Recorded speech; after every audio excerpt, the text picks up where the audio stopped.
Hello, I'm William Stewart, co-founder of Teleios. Welcome back to our verse-by-verse study on the book of Ephesians. This book is so important because it so efficiently gives us what we need to know about Christ, salvation, and the Christian life in 6 chapters, where every verse basically is power-packed and effectual in telling us about these key elements of Christianity. Indeed, if you know the book of Ephesians as one single book, you have gone a long way to knowing what we should know as believers. Colossians would be a similar type of book. Putting those two together, it's a marvelous study. So welcome. Glad you're here. We're in chapter 2 in an amazing verse about salvation. Remember, we've said before, the first 3 chapters focus on the foundations of our faith and salvation. In the first half of chapter 1 really were the characteristics of our salvation. And in chapter 2, it's in the first half, is really talking more about how to implement that salvation and what it means to us personally. So in verses 4 to 7, so far we've talked about the fact that God, who is rich in mercy, saved us, and he raised us together with Christ. As he was raised from the dead, we were raised from the dead and sat with him at the right hand of God the Father. As his work on the cross was completed, to those who came to faith, to salvation by faith alone, their work for salvation and what God has given them is also completed. So Christ now leads the church. We now serve the church.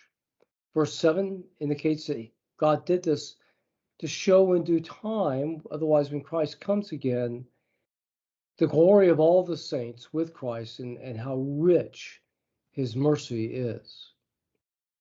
Today we're in verse 8 and 9, several key verses related to salvation, pivotal. And the verses say, "For by grace you are saved through faith, and not of yourselves.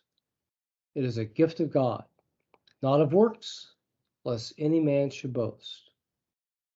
Okay, so that's what is this telling us? It really integrates well with other salvation verses that are key, such as Romans 3, 21 to 26, Romans 10, verse 9, and really in 1 Peter 4, chapter 1, verses 4 and 5, and later in the chapter, about verses 20 to 22, that our salvation is not of our own works. We know from Romans 3 specifically, verses 10 to 18, our works are not good enough to bring us to faith. They're wrong. What we do is wrong. We don't understand God. We don't seek God. We don't understand what good is by his definition.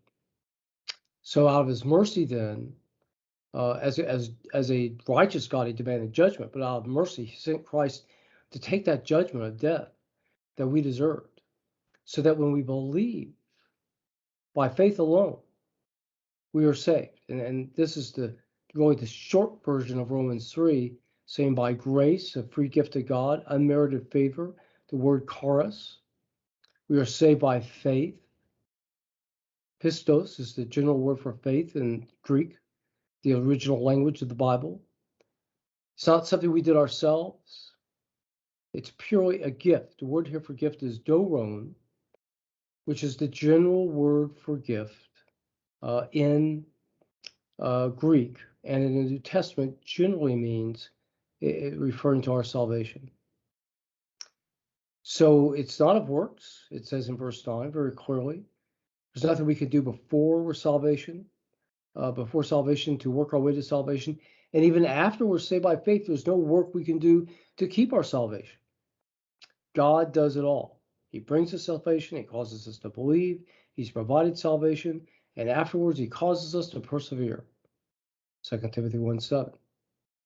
So really, that no man should boast. And this correlates well with verse 7, that the glory of our salvation goes to God, as it should, because he's done it all. We've done nothing.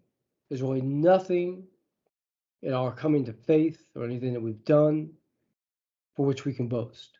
It's God's plan. God's work. Glory be to him. Glory be to Christ. And with our gratitude. What a wonderful gift. What a wonderful promise that we have that God's provided for us. Thanks for joining me today. We'll continue this amazing passage for one more verse, verse 10, which completes this part of salvation. And we'll move on to a specific aspect of salvation after this, in the second half of the passage, on reconciliation, part of Christ's work on the cross. Thanks for joining me today. I hope this video series is worthwhile. I look forward to seeing you next time.